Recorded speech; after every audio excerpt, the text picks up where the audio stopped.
I feel like I'm being tag team here. Great issue spotting. That's one of the things the court is going to hang its head on. Great issue spotting. You have an alternative career. Great issue spotting. Let's say, yeah. Do you think they get anything? Recruit Alexander. Is the department allowed to investigate work-related conduct on duty and... Do you have a job yet? Do you have a job, Yes, ma'am. a law enforcement job? Yes, ma'am. With whom or what? Alaska State Troopers. You don't know? This recruit hasn't necessarily read the entire OPM. I understand that. You'll probably retire not having read the entire OPM. Even though you may have to sign a statement.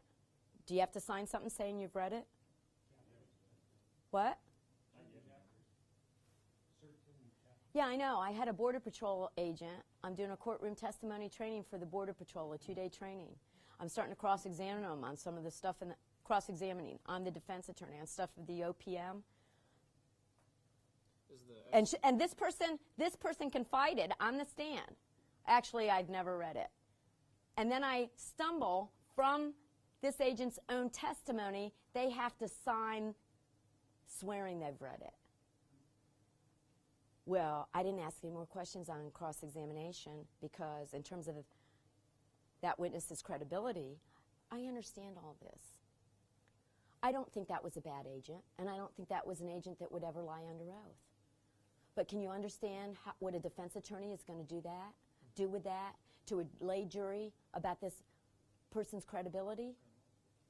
They lied to their brothers and sisters of the shield. If they'll lie to their own family, yeah.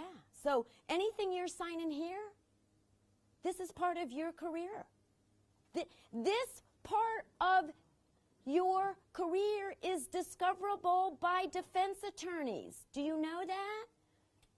Yeah, anything you sign, the training you receive here, whether you pass the training, that's all discoverable that they can use if it's relevant in a case. So it's starting here now. Okay, so instead of changing facts and saying, well, if this, I'll give you instruction on the scope and duties and an answer to your question, because oh, I forgot I added a photo for this. The bloody phone. I just thought this went so good with the bloody phone and the pictures with the. Okay, it's to entertain me. I have to stay interested in this stuff. Okay, but I forgot about it. So, your question is such a good question, and it's going to take us right to the very next slide, because this is what you were asking about. Sweet, gifted child. I'm getting overwhelmed. So why don't you read this for us? Whether an employee had reasonable expectation of privacy given the operational realities of the workplace and... Now this is the test for the Fourth Amendment applied to a government employer and employee. And this is what you were asking about. This and the next one. Go ahead. 2, if 1, then employer's intrusion to investigate work-related misconduct must be judged by the standard of reasonableness under all the circumstances. And that kind of is going to what you said, right? What power do they have with an investigation? Well, I think, why do they want to know how this photo got leaked? Must have happened on the job. Why does the department want to know how it got leaked? Recruit Hall. Pardon? So they can prevent it happening in the future. And why else? Good point. So they can, so we can prevent it getting out into the community, this ever happening again. And why else? Well, let me ask you, if it was an accident, do you think the response might be different than if it was an intentional leak? If it was an accident, you're still going to get some job action. But if it was an intentional leak, that's different. And that may take a harsher action. Recruit Rubio.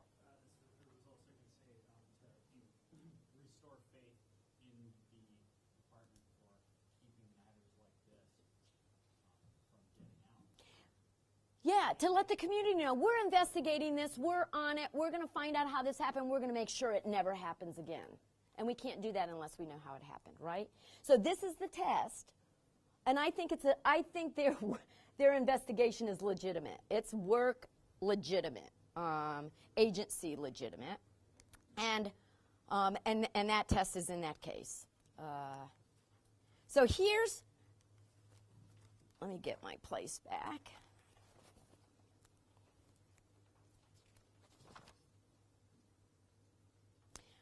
I found, now, here's one of the things I try to tell to law enforcement as a profession, especially the leadership. I said, think about this, because it really happened.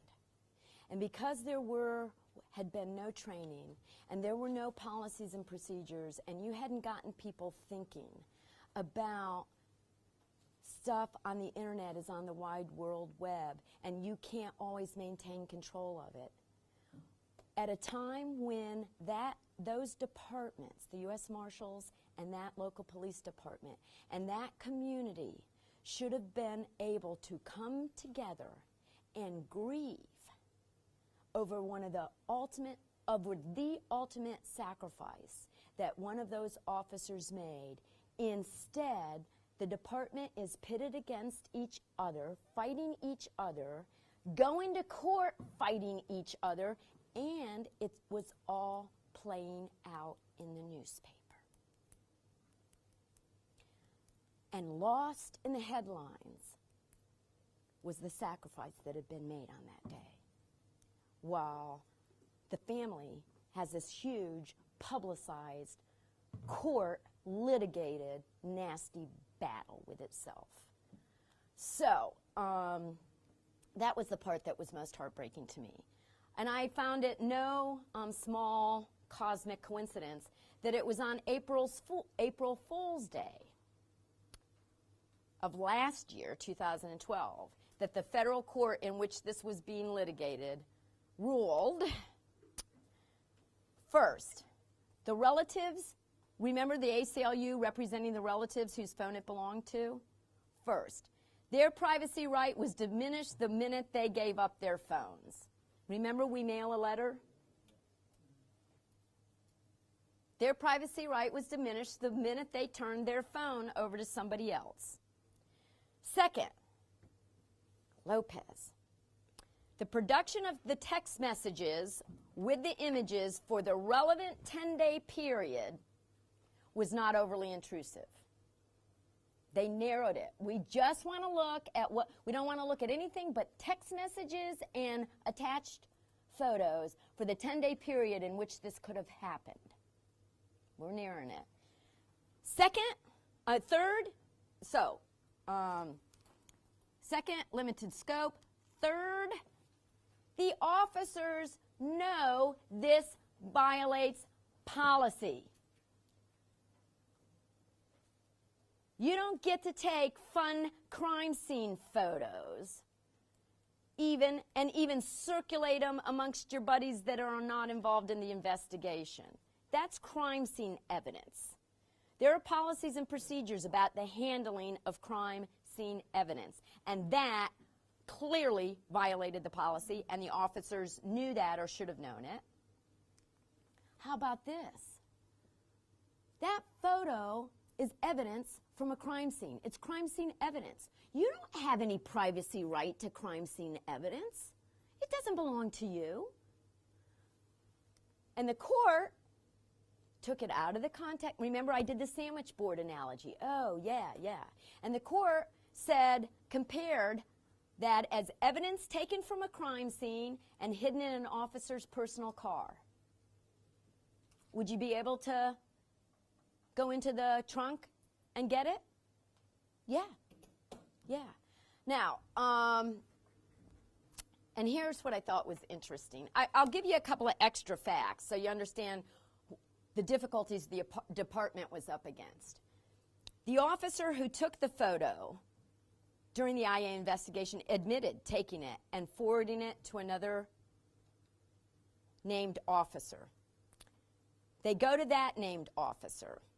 And every officer, other than the one who admitted taking it and forwarding it to just this one officer, they admitted receiving the photo and forwarding it, but they couldn't remember to whom they forwarded it. Blue line. Okay, you got me, but I'm not snitching anybody else out, right? And then following the court's ruling, and Spears and Lopez, think about this, and all the rest of you. Here's my question for you. The union rep on the courthouse steps, again, playing this all out in public, which I think is very unseemly. The union rep makes statements to the media, and I got them online, quoted, about criminals having more Fourth Amendment rights than cops who put their lives on the line to protect our rights.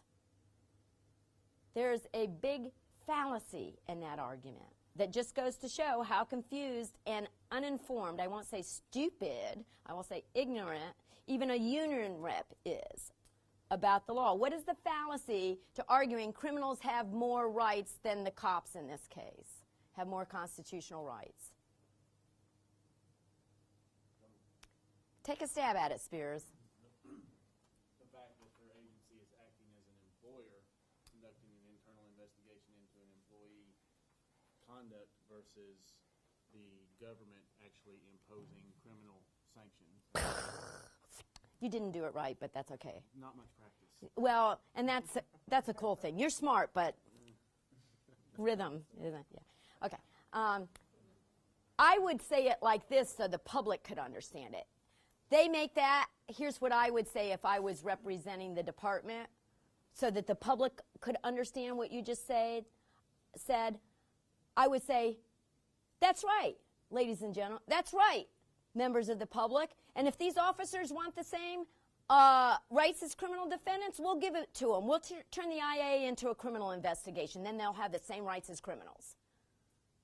They want the same rights as criminals? Why aren't they saying turn this into a criminal investigation? And guess what? They could have avoided all of this by what?